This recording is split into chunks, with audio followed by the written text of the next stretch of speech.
92% of people fail to achieve their New Year's resolutions. And the problem isn't what you think. It's not lack of motivation, it's not bad timing, and it's definitely not because your goals are too big. The real reason your goals are failing you is because you've been lied to about how goal setting actually works. And today I'm going to expose the biggest myths that are keeping you stuck. Hey everyone, welcome to You vs. You, the channel dedicated to self-improvement, personal growth, mental toughness, and achieving your full potential. I'm your host, and if you're new here, this is where we build discipline, master our minds, and achieve our goals together. Make sure to subscribe and join the movement. What's up, champions? I'm here to cut through the BS and give you the truth about personal development. Today we're talking about why your goals are failing you, and more importantly, what you can do about it right now. We're going to debunk the most dangerous goal-setting myths, reveal what neuroscience actually tells us about achievement, and give you a bulletproof system that actually works. By the end of this video, you'll understand why you've been sabotaging yourself, and how to stop doing it. Let's start with the uncomfortable truth. Most goal-setting advice is complete garbage. You've been told to make your goals specific, measurable, achievable, relevant, and time-bound. The famous SMART goals method. You've been told to visualize your success, write your goals down, and tell everyone about them for accountability. Here's the problem. Research shows that some of this advice actually makes you less likely to succeed. UCLA psychologist Peter Gollwitzer conducted a fascinating study where he found that people who shared their goals with others were actually less likely to achieve them. Why?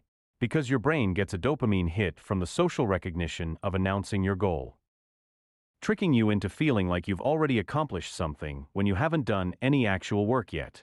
So the first myth we're busting today: telling everyone about your goals doesn't create accountability, it creates complacency. The second myth that's destroying your progress is this obsession with outcome goals. You set a goal to lose 20 pounds, make $100,000, or run a marathon, and then you focus all your energy on that end result. But here's what neuroscientist Dr. Andrew Huberman discovered in his research on dopamine and motivation. Your brain releases dopamine not when you achieve the goal, but during the process of working toward it. When you only focus on outcomes, you're setting yourself up for a motivation crash the moment things get difficult. Instead, you need to fall in love with the process. The people who succeed long-term aren't motivated by the destination. They're motivated by who they become along the journey. They set what I call identity-based goals. Instead of saying I want to lose 20 pounds, they say I am someone who prioritizes health. Instead of I want to make more money, they say I am someone who creates value. This isn't just positive thinking nonsense. This is based on solid research from Stanford psychologist Dweck on identity and behavior change. The third myth killing your goals is perfectionism disguised as high standards. You think you're being ambitious by setting massive goals, but what you're actually doing is setting yourself up for failure. Here's why. When you set unrealistic expectations, your brain interprets any setback as evidence that you're not cut out for success. Missing one workout becomes proof that you're lazy. One bad business day becomes evidence that you're not meant to be an entrepreneur.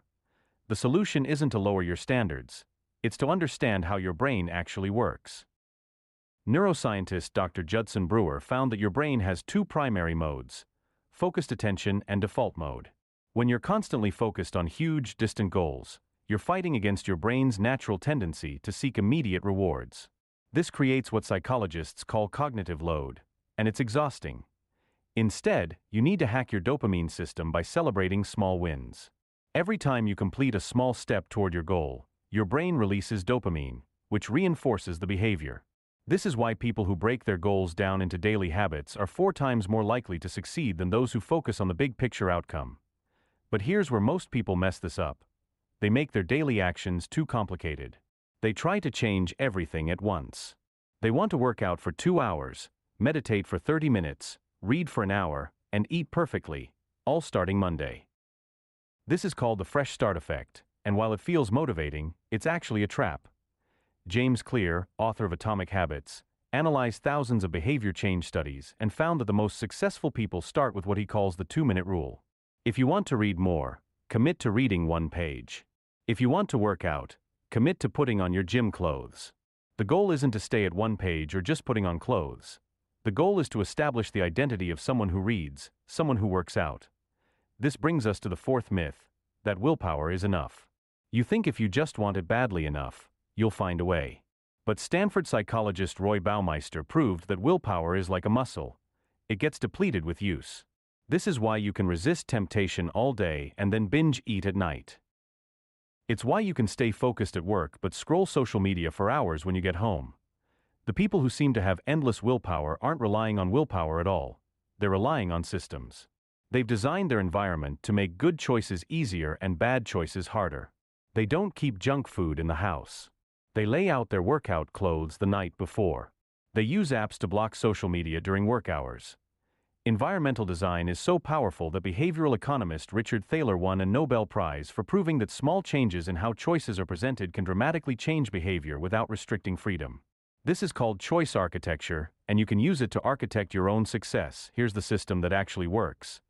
And I want you to listen carefully because this could change everything for you. First, choose one area of your life where you want to see change. Just one. I know you want to transform everything, but your brain can only handle so much change at once without going into rebellion mode. Second, identify the smallest possible daily action that would move you toward that goal. Not the most impressive action, not the action that will get you there fastest. The smallest action you can do even on your worst day. If you want to get in shape, maybe it's doing 5 push-ups. If you want to build a business, maybe it's sending 1 email to a potential client. Third, attach this new habit to something you already do every day. This is called habit stacking, and it's based on research from neuroscientist and Graybiel at MIT, who discovered that habits are stored in a part of your brain called the basal ganglia.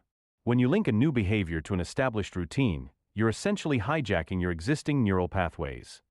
Fourth, track your consistency, not your results.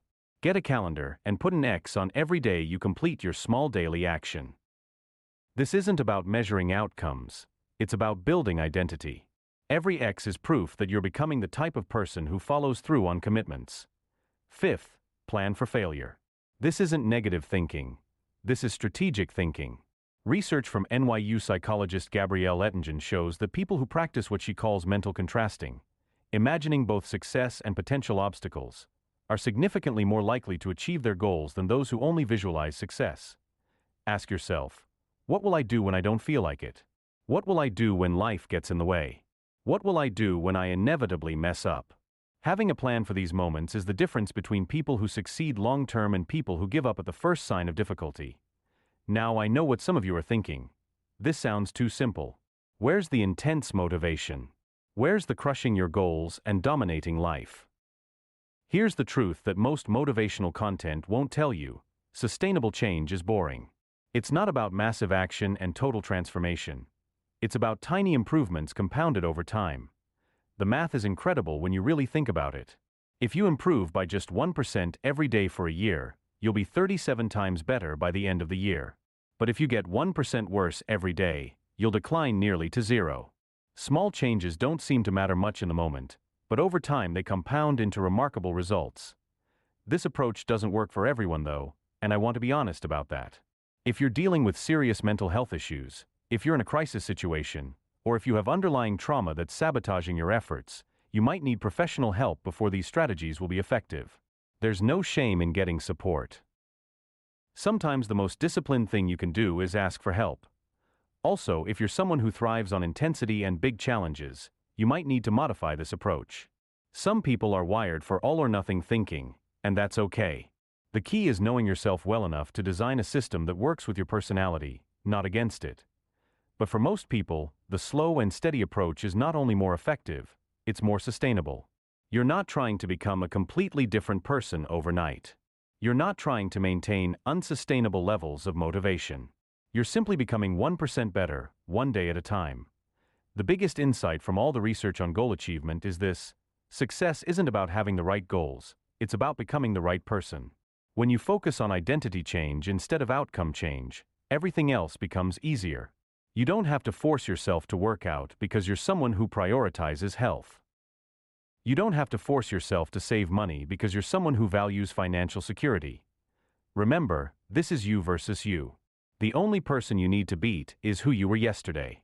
If this helped you understand why your goals have been failing and what you can do about it, give this video a thumbs up. If you're ready to build real discipline and stop making the same mistakes that keep you stuck, hit that subscribe button and ring the notification bell so you never miss our latest content. Drop a comment below and let me know. What's one small action you're going to commit to starting tomorrow? I read every single comment, and I'd love to hear about the identity you're building and the small step you're taking to get there. Thanks for watching, champions. Keep pushing yourself, keep growing, and remember, you versus you. I'll see you in the next video where we'll dive even deeper into how to build unshakable discipline that lasts. Until then, stay strong.